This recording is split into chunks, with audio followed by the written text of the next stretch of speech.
Bismillahirrahmanirrahim. Assalamualaikum warahmatullahi wabarakatuh. Rekan-rekan mahasiswa BSA yang sangat saya hormati dan sangat saya banggakan. Apa kabar mahasiswa semuanya? Semoga kalian dalam keadaan sehat dan selalu dalam lindungan Allah Subhanahu wa taala. Dalam kesempatan yang pertama ini, di mata kuliah metodologi penelitian bahasa, kita akan membahas dan berbincang tentang satu tema yang sangat penting, yaitu tentang pengetahuan dan teori kebenaran. Ini menjadi fondasi awal bagi seorang peneliti untuk memahami tentang pengetahuan dan bagaimana sebuah kebenaran itu menjadi sebuah tolak ukur dalam melakukan penelitian. Mari kita mulai kegiatan pelajaran kita hari ini dengan sama-sama membaca basmalah. Bismillahirrahmanirrahim. Baik teman-teman, sebelum kita masuk dalam pembahasan yang lebih panjang tentang pengetahuan dan teori-teori kebenaran, ada baiknya saya akan mengajak teman-teman untuk sekedar merefleksi dan melihat realita yang kita alami pada saat sekarang tentang bagaimana sebuah informasi dan teknologi itu masuk dalam kehidupan kita sehari-hari. Teknologi komunikasi berkembang sejalan dengan kebutuhan manusia akan berkomunikasi. Manusia memiliki kebutuhan akan interaksi sosial dalam kehidupan berbudayanya dengan beragam wujud dan bentuk komunikasi, sehingga teknologi informasi berperan dalam mewujudkan komunikasi dan interaksi sosial yang berlangsung tanpa ada batas ruang dan waktu. Itu semua untuk memenuhi kepentingan dan kebutuhan individu maupun kelompok. Teknologi itu bisa menjadi jawaban, bahkan obat penawar atas kebutuhan informasi masyarakat. Kebutuhan informasi menurut Nicholas Belkin yang dalam tulisannya, ia beri judul Anomalous Stage of Knowledge as Basis for Information Retrieval yang dimuat dalam The Canadian Journal of Information Science tahun 1980, menyebutkan bahwa kebutuhan informasi terjadi karena keadaan anomali yang dimiliki oleh seseorang. Kondisi anomali itu akibat terjadinya kesenjangan atau gap dalam diri manusia antara pengetahuan yang dimiliki dengan yang ia butuhkan. Sehingga orang akan mencari informasi untuk memenuhi kebutuhan-kebutuhannya. Coba kita lihat keseharian kita. Media sosial telah menjadi bagian tidak terpisahkan dari kehidupan manusia. Layaknya produk teknologi lainnya, media sosial juga memiliki dua sisi yang saling berlawanan. Di satu sisi, media sosial menjadi sarana paling efektif bagi manusia dalam berkomunikasi, berinteraksi, sekaligus berbagi informasi, bahkan pengetahuan. Di saat yang sama, media sosial juga telah mengubah cara dan pola manusia dalam berkomunikasi. Melalui media sosial, komunikasi dimungkinkan tidak hanya terjadi dalam satu arah atau dua arah, tapi juga bisa multi arah. Di media sosial, semua bebas berbicara isu apa, beropini tentang apa saja, saling berkomentar satu sama lain, nyaris tanpa ada sekat yang memisahkan. Namun di sisi lain, muncul persoalan baru yang belum pernah terpikirkan sebelumnya. Kemunculan media sosial ternyata membuat komunikasi antar manusia menjadi tidak dapat dipolakan. Tidak terpola, cenderung acak. Kalau bisa dibilang ya centang perenang lah katanya. Jadi informasi media sosial itu cenderung cepat, tetapi juga tidak akurat. Nah, ini kemudian menyisakan efek persoalan baru bagi manusia. Salah satunya terjadi distorsi kebenaran informasi dan pengetahuan yang itu menyebar di masyarakat. There has never been a time in human history where information is as readily available as it is today. But with so much information living online, new issues arise. Misinformation, disinformation, and something known as confirmation bias.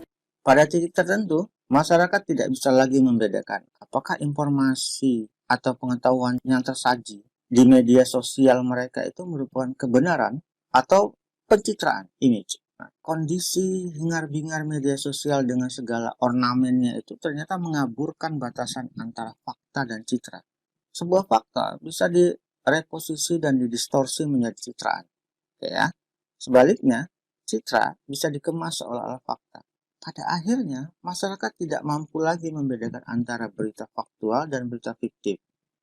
Dunia maya, khususnya dunia internet dan sosial media yang pada awalnya merupakan simulasi dari sebuah dunia nyata, pada akhirnya bercampur aduk hingga tidak bisa lagi dibedakan dengan dunia nyata. Terjebaklah kita dalam sebuah kondisi yang disebut dengan kondisi hiperrealitas. Kondisi hiperrealitas itu menurut Jean Baudrillard adalah sebuah realitas semu yang diciptakan dan ditawarkan melebihi bahkan melampaui dunia nyata. Kita dipaksa percaya bahwa realitas semu yang diciptakan dalam simbol-simbol itu benar-benar nyata dan ada, kemudian membuat kita sangat terikat dan bergantung dengan dunia semu.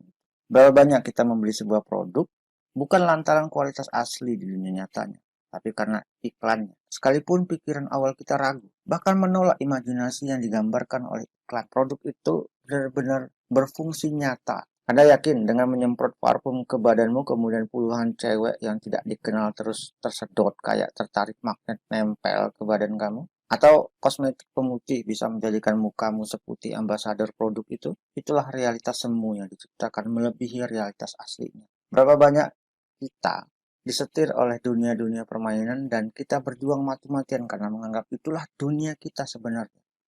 Kita bisa nangis sesugukan, histeris, bahkan nggak doyan makan gara-gara klub jagoannya atau bahkan artis pujaannya kalah bertanding. Berapa banyak emosi penonton terbawa ke dunia nyata setelah nonton film di TV. Mereka ramai-ramai membuli artis yang kebetulan dapat peran sebagai karakter antagonis, kemudian diyakini si artis memiliki sifat dan karakter yang sama dengan peran yang ia mainkan. Ya, begitulah hiperrealitas lahir dari sebuah kondisi yang dinamakan Jean Baudrillard sebagai simulacra, yaitu konstruksi pikiran imajiner terhadap sebuah realitas tanpa menghadirkan realitas yang sebenarnya secara esensial. Kita menilai sesuatu, mempersepsikan sesuatu menggunakan pikiran kita yang dibangun berdasarkan informasi yang selalu kita konsumsi melalui bacaan, pendengaran, dan interaksi kita dengan media-media cetak dan elektronik. Apa yang kita konsumsi membentuk persepsi imajiner tersebut. Naifnya, media-media informasi yang pada awalnya adalah wakil dari realitas yang imajinatif, malah itu yang dinilai sebagai realitas sebenarnya dan yang dipercaya sebagai sumber kebenaran, bukan realitas aslinya. Persepsi kita tentang sebuah realitas hanya disandarkan dengan narasi yang dibangun dan diisi oleh sumber-sumber internet dan TV tanpa menghadirkan kritik dan pembanding.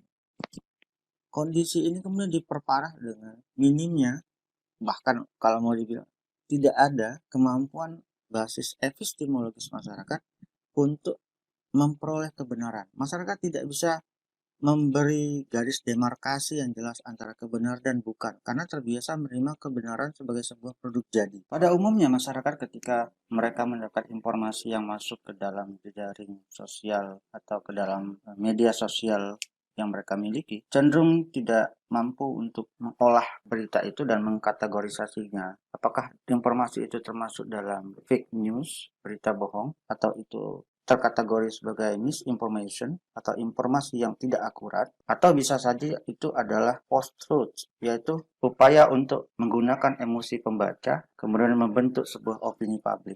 Sebaran berita-berita palsu atau berita-berita bohong yang ada dalam media informasi sebenarnya terdapat dua elemen yang penting yang menyebabkan berita palsu tersebut menjadi sangat berbahaya, yaitu pertama kebohongan, yang dua penyesatan. Kebohongan terdapat dalam informasi yang disebarkan, sedangkan penyesatan adalah dampak yang timbul akibat dari dipercayainya informasi tersebut. Yaitu ketika informasi tersebut dipercaya sebagai sebuah kebenaran, maka itu adalah penyesatan. Berita palsu itu sedikit yang ditujukan untuk menguji kecerdasan dan kecermatan pembaca dalam menggunakan media sosial. Berita palsu itu bisa dikemas dalam bentuk lelucon atau kampanye hitam, black campaign.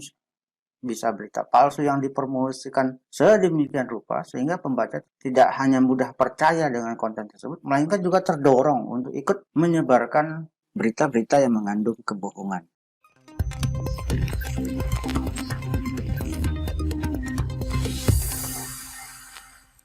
Fake news. Everyone's talking about it. Fake news. Fake news. Fake news. Fake news. It's all fake news.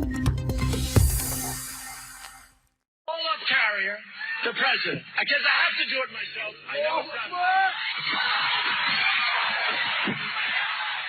Sometimes what you see is true. It's what you hear that has been faked. Take a look at Donald Trump's reaction to this. To find out what really happened, look for clues in the video. You can see the candidate was speaking at a rally in Dayton, Ohio during the 2016 campaign. You can find other coverage of the event via a simple Google search, including this video. Because I have to do it myself. I know it's not. Yep, no one shouted. Mr. Trump was just reacting to a protester who was trying to get on stage. Someone added the Allahu Akbar afterwards, apparently to make fun of the candidate's reaction and to get you to share the video. Sometimes a whole soundtrack is added. Take a look at this video posted in Yemen. قامت القيامة هذا النيل في محافظة أبين مديرية مودية لا إله إلا الله شوف على كبر فيه. Exciting stuff, but obviously it's fake. Dragons don't exist. The web user found an old video showing a silicon model of a dragon that had been made for a TV show in Spain. Then he added his own commentary in Arabic. Conclusion: pay attention to what you see, but also what you hear. Hasil penelitian yang dikeluarkan oleh McAfee tahun 2017, perusahaan perangkat lunak antivirus dan keamanan komputer yang berpusat di Santa Clara, California, sebagaimana dikutip oleh laman thebci.org, The Business Continuity Institute menyebutkan 86% masyarakat Inggris tidak dapat membedakan antara berita palsu dan berita nyata, dan 70% dari mereka tidak memeriksa fakta sebelum mereka berbagi informasi secara online kepada orang lain. Teman-teman mahasiswa yang saya banggakan, pada akhirnya disinilah titik balik di mana kita harus pandai dalam bersikap terhadap informasi yang kita lihat dan kita baca, bahkan yang kita dengar, karena kita hidup di dunia yang terus terhubung ke jejaring sosial dan menjadi candu bagi para penggunanya. Inilah realitas yang kita hadapi di era teknologi yang pesat. Kita dihadapkan pada kondisi yang dimana sebuah informasi yang benar-benar nyata dan semu antara asli dan palsu, antara fakta dan citra sangat tipis. Kita membutuhkan apa yang namanya nalar kritis dalam menyerap informasi. Dan sekali lagi, kita butuh nalar kritis, mutlak diperlukan. Membangun nalar kritis bagi seorang peneliti adalah modal awal dari sekian piranti yang harus dimiliki. Secara sederhana, berpikir kritis adalah berpikir rasional dan logis dalam menilai sesuatu sebelum mengambil keputusan atau melakukan suatu tindakan. Perlu pengumpulan informasi yang sebanyak-banyaknya sebagai perbandingan sehingga akan memunculkan penilaian yang tepat dan terukur.